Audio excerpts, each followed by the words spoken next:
Welcome back, everyone, to another episode of your Daily Dose.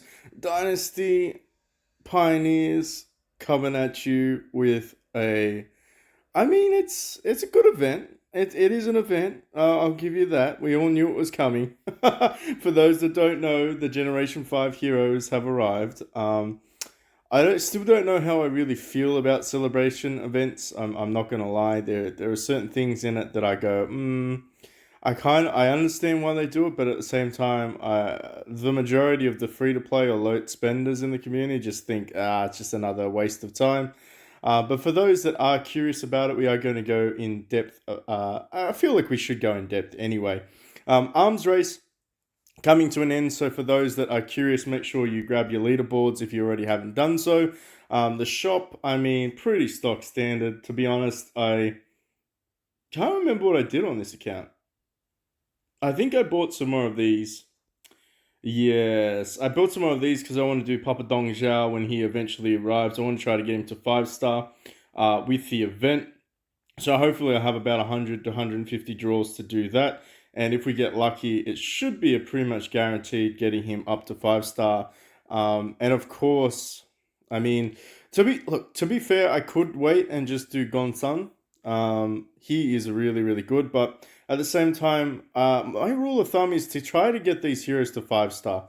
5 star is kind of where they get enough of their accuracy and damage bonuses. Of course, Oda, I feel like he has to stay in the team. He just outperforms Li Lun Kui so much that it's crazy in terms of just raw damage and finishing abilities. I feel like this guy is a bit of a no-brainer to keep around. So probably old mate Lu's daughter is probably going to get replaced with Gon's son as I build him. Now, of course, that's a little bit premature, but that's kind of the plans that I want. I do just feel like this guy he just claps. He's just way too good in many circumstances. Compared to I feel like a tankier slash support buffer type hero. She does do very well with the halberd though because of course of the attack boost. And if you do run her with the Dragon Flame, she will do pretty crazy damage. But the reality is she herself doesn't do that much damage.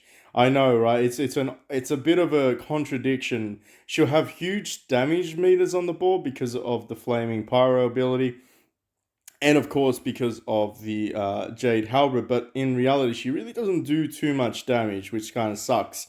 It takes a little while to ramp up because of her stacks of attack and defense. But she is useful because she does give a shield to the back row or wherever she is positioned. Now, what I will say though is this is more directed towards the Warlord Nation. Gonsun, where is he? Gonsun is a fantastic addition to the Warlord team. A lot of people discount this guy, but let's be honest, where is he? He's actually very, very, very strong. Like, he basically is the replacement to Lu Bu. In terms of like raw column damage, this guy is where it's at. He is going to be the Tashishi, the Lu Bu of Warlord. Basically, he's just going to clap some booty cheeks and kill everyone. He's really very strong. I just want to put it out there. He probably is the most underrated one out of all of the Generation 5, but to be completely honest, he really is very, very strong. If you can build him right, of course. And that means that you need to have the right gear and the right artifacts or the right tactics on him. But essentially speaking, he can stun, which is huge. He does 1,000 extra physical damage to enemies in the back row. If there's only one target in the column, he does even more damage, and all allies gain damage reduction for 2 rounds. First strike is just huge, so he deals an extra physical damage to the target. If target has not moved this round, he does physical damage plus 1,000. So basically, to cut through all of this convoluted text, Thunder Rider, if he is in slot 1 and he has more power than the other enemy team, he basically does like 2,000 extra damage. That's what I would say. He does basically 2,000 extra bonus damage on top of the 1,000 damage that he does. And he has a chance, of course, to do, I want to say, a stun. So, he's just really strong. He is the first strike hero of the Waller team. He is slot 1. Dong Zhao is probably slot 2. I would probably say that you could go Dank Stash in slot 3. You could mix it up. You could probably put Dong Zhao in slot 3 and Dank Stash in slot 2. In terms of this guy, you just want him pure DPS. Pure DPS. His ultimate ability even stacks higher, so he does even higher amounts of damage, which is crazy. And of course, he does some damage reduction as well, but he does gain some damage bonus from his ultimate. As you can see, First Strike even gets even higher attack percentages.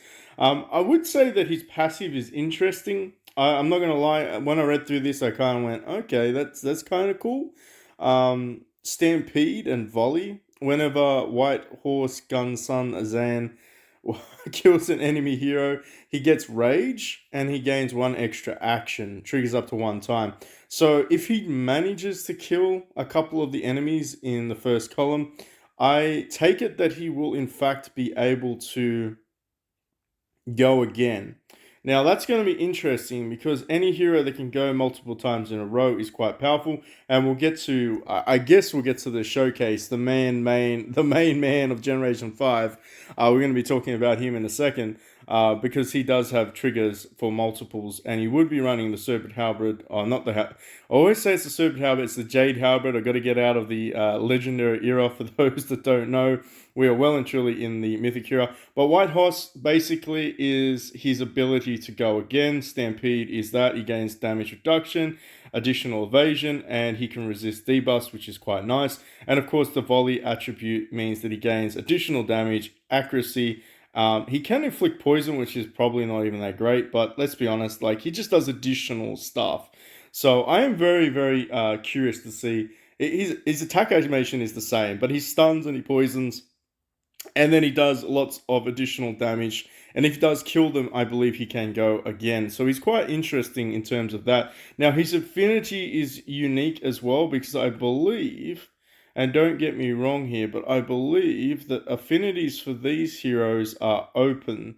So let me have a look. Is there any way for me to see this? Is there any way for me to see this? I mean, his affinities are all based on this, but I want to know if he's faction locked, is what I'm trying to get at. I might have to come back to that when I actually build him to have a look. Or, of course, if an account, one of the many generous players out there lets me have a showcase of some of their nation's abilities, we can talk about it then. But I have a feeling that there is no limit locks to Generation 5. So I'll have to confirm that, though. When I talk about that, I mean in terms of this up here. If you go into your Nation tab, I'm running a full set, of course, because the Time Heroes counts towards it. But I was thinking that maybe he's not nation locked, meaning that you can start to run hybrid nations and not lose the penalties for that, which would be very, very cool. But personally, I just want to run a full Warlord nation anyway. Of course, Oda doesn't really fit to that one, but it is what it is, right? It is what it is. We're going to run with Oda because he's awesome. Anyway, moving on to the next hero. Let me just get straight back into it. I want to say that that's annoying because you can't use any of these stupid hero starts. We could probably just start with Zhao Dun. He is, of course, the highest DPS in the Epic team variety. So if you are going to start with your Wei Nation, I would strongly recommend getting his Epic variety, or version, I should say, because he will carry your team by killing a full column. But I feel like for him, it's pretty stock standard. He does column damage, he does physical damage, he has a chance to reduce target's rage. Very, very, very indicative of the Wei Nation. There is always going to be some form of debuff. Basically, he does extra damage if the target has a debuff. So you wouldn't be putting this guy in slot 1. You'd kind of be putting him in slot, I want to say slot 5. Because by the time that you actually get this guy off to do his get this guy off, by the time this guy does his abilities, I feel like you kind of want to have Xiao Pi, Xiao Ji. You certainly want to be rocking, of course, a Warlord Liao Zhang in slot 2 so that he gets off his ultimates. But you do want to you probably need to run like an MC Xiao Pi as well when he arrives. Who else are we going to talk about? I mean, to be fair, where's the other ones? There are ones. I mean, Papa Chew doesn't really do too much in terms of control. It's more Xiao Ji and Xiao Pi that do a lot of AoE based control. But once the enemy's controlled, he does 2 times the amount of damage for a whopping 1500% times 2. Of course, each action heals the caster by his own attack, so he's kind of tanky. I wouldn't really rely on that to keep him alive, but what I feel like this guy is basically just set up to do massive amounts of damage to a column. And of course, because it is Way Nation, it all revolves around being able to have controlled debuffs on the enemy. I believe Void is technically a debuff, so you can get around with that. Of course, Xiaopi is the main debuffer controller for Way Nation with his paralysis. Very important to make sure that you're putting him in slot 1 to paralyze as many heroes before you start the... Basically, you need him in slot 1. And then after that, you can run Papa Chew because he's an absolute beast. And of course, Xiao Ji is also a must for that nation as well. But in terms of this, basically, his passive ability, damage from a single source cannot exceed 50%. So he's almost a tank. When allies take more damage in a single source equal to, reduce the damage by half. So there is some damage mitigation. When the damage is taken, 3% attack damage and damage increase, stacks up to 10 times. So basically it's stronger the more damage he takes, but there is a cap to how much damage he can take at the beginning of the fight until the end of battle, so it lasts the entire time. Again, slot 5 is probably the best spot for this guy. 30% chance to restore rage when he does have his H3 drop below 50%. He gains blood rage, so he's immune to all control, and first attack of each round gives 1 extra action. So very interesting that extra action is pretty much the focal point, and he looks pretty badass. Like, I'm not gonna lie. I mean, if I was gonna pick who was the badass looking character out of all of them, this guy is the best of the best in terms of that. And of course, because he has continuous healing, he allows the team to be healed as well. And I mean, does healing really do anything? Not a lot, let's be honest. Like, you're either dead or you're not. But at the same time, yeah, it can be useful. It can be useful. Probably want to talk about Wu before I talk about Shu, just because these are the two heavy hitters of the Generation 5. Lu Ming is by far one of the best all-round heroes. A lot of players will use this guy. A lot of endgame players will use this guy until, of course, the God tiers arrive. And even then, I believe he's still on a lot of teams on the Korean and Chinese server. Let us know in the comment section down below if you do play with Lu Ming, and let me know his hidden abilities. But basically, this guy is the Master Assassin. He does inflict burn, which is quite interesting. He does have some damage reductions, which is typical Wu.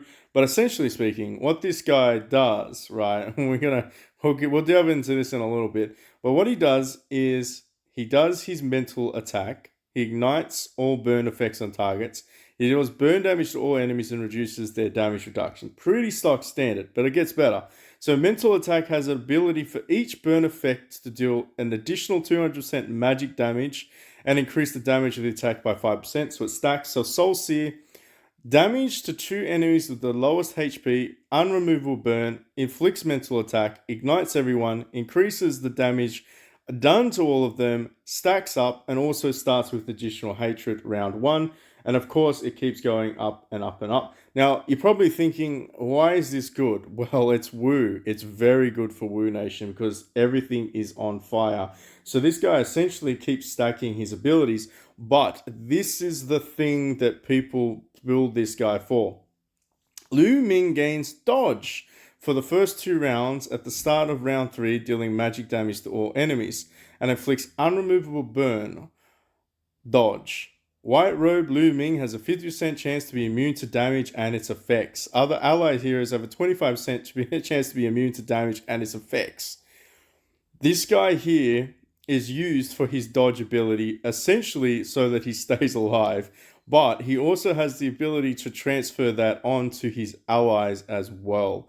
And this is sort of where he becomes less of a DPS, and I'm sure he does amazing amounts of damage, but compared to others, maybe not as much.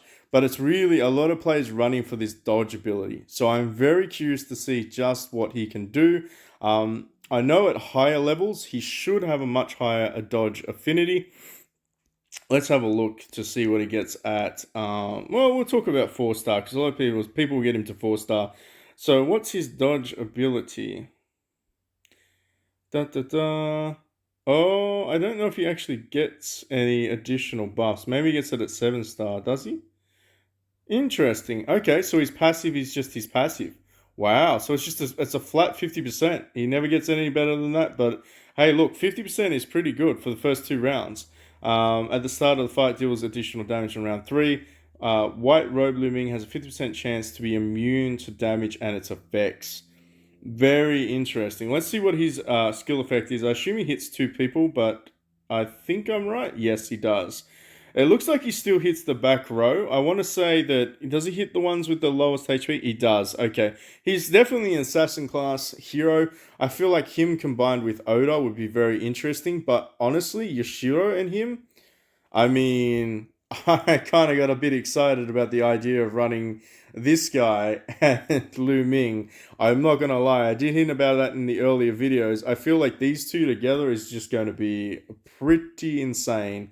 Mainly because they just target the lowest HP, and their ultimates are pretty damn good. I mean, this guy debuffs and he also seals. But at the same time, I feel like, yeah, I'm curious who's going to run Yoshi and this guy Lu Ming or Lu Meng. I don't know how to pronounce them. I won't even keep attempting it.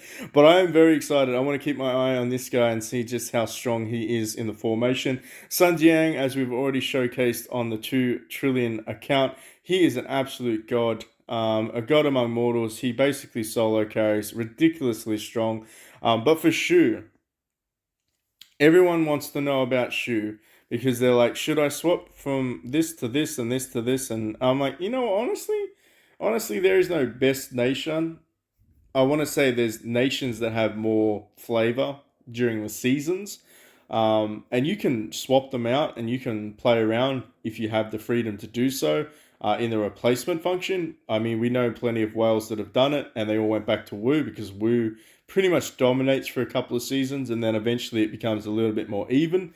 When the God tier comes out, Dao Chen is an absolute beast of a woman. But of course, Big Mama Q is the season 6 hero for Wu, so they are pretty predominant at the moment. But in terms of this, though, if you want to run a split hybrid nation, a lot of players will be running Lu Meng and a lot of players will be running Zhao Un. And the reason why is because this guy here has multiple attack procs, and you run the Jade Halberd on him, and you'll thank me later. Basically, it's typical Shu. He does rage reduction, rage generation, whatever you want to call it. He gets extra damage, defense. He gets extra anime. Like he buffs himself. Okay, we all know what Shu Nation does, but the thing with this guy is Dragon Soul reduces all damage reduction by 10%. Deals physical damage. If a target's HP is above 50%, extra damage is doubled. 40% chance to inflict stun for 2 rounds. Gains one immunity for 1 round, which is kind of big, right? He does a lot of Dragon Souls. Like his skill sets don't change. He does literally the same thing, but it's his passive ability. All allies gain 30% immunity to control for 2 rounds. Dragon Zhao total damage reduction for the entire battle increases by HP by 30%. Interesting, he becomes very tanky. Increases the total damage reduction of allies. Again, he adds the buff to them. It has a 50% to trigger a Rampage Ride. Each trigger reduces by 5%. The effect may trigger up to 7 times per battle. 7 times.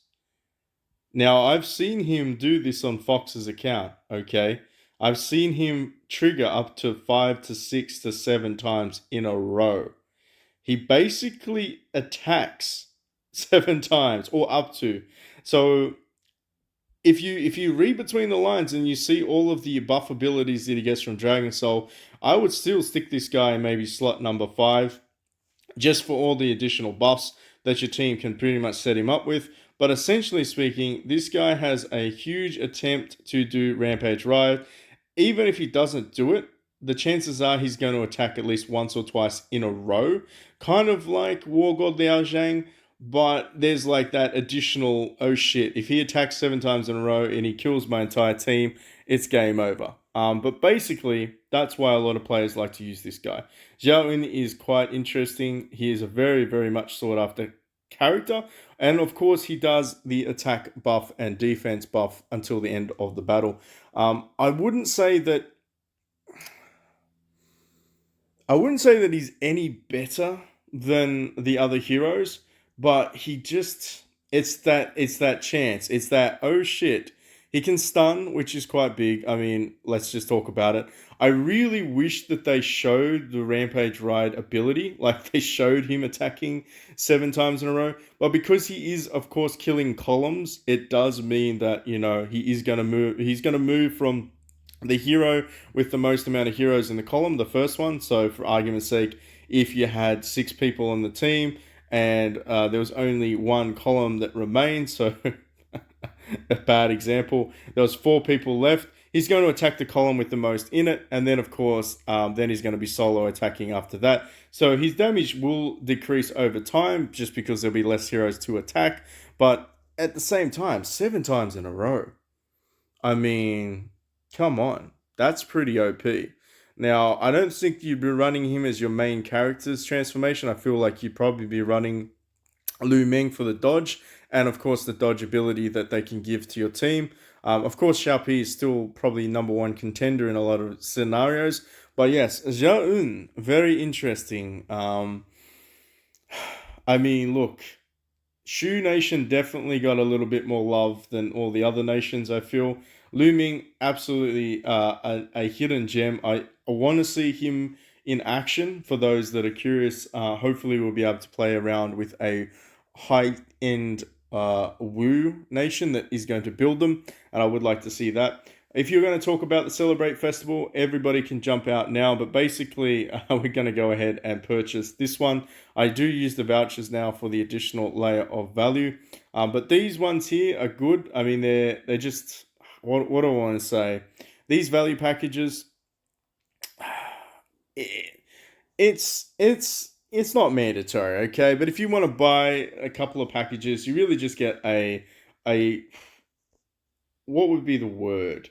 You get variation. You get a lot of variation. You do get some shards, which is quite nice. Everyone needs Mythic Charms. If anyone tells me they don't need Mythic Charms, I mean, you are literally just way, way out there in your gameplay. Congratulations to you. But essentially speaking, you should be able to buy a couple of these packages. And the reason why you want to do it is not because of this. I mean, I'm not wailing that hard. You need to do 110 pulls in order to unlock the premium pool, which is absolutely ridiculous. But if you do unlock the premium pool, well, I mean, you do get the premium rewards. But for us mere mortals out there, the normal pool will basically give you that. I actually got the jackpot in this account last event, which was pretty cool. We got the 100 there. But really, you're just playing it for some free stuff. Free Gen 2 shards, free Gen 2 shards packs, free Generation 1 to 4s. I mean, it's pretty cool. It is what it is, right? Basically, take it as a grain of salt, roll your dice. If you're free to play, don't worry about it. The only thing you need to buy is this, okay? That's the only thing you need to buy. Make sure that you go in here, you grab your 45 shards, and you pretty much just forget about it. Honestly, it's not a bad event. If you really do want to actually participate, just think about it in terms of what you can get out of it. You can get some armor pieces, which is the basic currency. If you want to do some missions, where are the missions? I mean, it's totally up to you. You don't want to do the missions, you don't have to do the missions. I recommend doing the missions, but that's my opinion. A lot of players just go in here, they grab their free stuff, and they forget about it. Honestly, though, I like the fact that they've integrated the Divine Beast aspects. The reason being is because then you can get some additional things, and it makes you want to do it. Side quest is cool. Conquest, I mean, this is always annoying, but let's be honest, everyone has to do it anyway. Stargazing Rebate is probably the funnest part about this event for a free-to-play or a light spender. So let's go ahead and do some of these pulls. I think you need 65. We've got 53. We'll be fine. We'll be fine. I mean, I might have to buy some. But realistically, all we're looking for is some legendaries and some epics or some rares. Hey, we did. We got Zhuzhang. Very cool. And after that, man, we pretty much just have to grab this a couple more times. Maybe have to spend some gold just to do the last couple of pulls. But that's pretty much it. After that, it's like, what do I spend it on, PB? I mean, look, it's not terrible, but it's not fantastic. They've got the Divine Beast out. If you are curious, I'm going to be spending it all on this guy. I'm not going to be buying the hero. Why? Because I've got like 70 shards of this, I think. 65, so that makes 70. So all of these currencies that I buy each day are just going to be going to the Mythic Gourd so that I can build that when it comes out in the Annihilation event. It might come out earlier than that, which will be great. But that's my plan now that I've got the Fireball. It could be useful for you to get the Fireball and the Fire DT if you are a light spender. But I know a lot of players are just going to basically spend money to get this guy. It's about $50 to $70 depending on where you are in the world. I would recommend going through the GT Arcade purchase page, mainly because you get additional vouchers which are helpful. So you do get more bang for your buck. And of course, it is secured with PayPal and all the other pay options there as well. So if you're worried about any of that sort of stuff, don't be. I've used it a couple of times now, and the support is very, very lovely if you run into some hassles. But in terms of like the little unicorn looking things, I mean, it really comes down to your player account. At this stage, I feel like I need to be leveling up all of my. I kind of feel like I need to be leveling up all of my relics to legendary, so I'm tempted to do that. But alternatively, I mean, some of these selection chests are nice as well. I do need to finish off some legendary weapons, and of course, I want to finish off some of the legendary indexes. But if you get stuck at all, I mean, basically, rule of thumb is to grab these ones for the buns, the little minor ones. And the reason I say that is just because these items here, you're going to need so many of them. You're going to need a bucket load of accessory stones. When you want to perfect some stuff, you're going to need a lot of soul forging. As you start to upgrade your mythics, your tactics, you're going to need a lot of those. And you really can't go wrong with the advanced engraving stones because eventually you're going to be converting them into the legendary ones. So you kind of get the gist. This event is not terrible for free-to-plays. Just go in there, participate, grab some free loot, and then move along with the rest of your day. Honestly, I'm a little disappointed that they haven't released the Generation 4 limited time heroes yet. I feel like we're probably going to get like a billionaire or transformation event, or we might get an annihilation event pop up in the next day or two as well. I feel like it's going to be a double trouble event, so stay tuned for that one. It would be nice if they did do the transformation because we are all preparing for.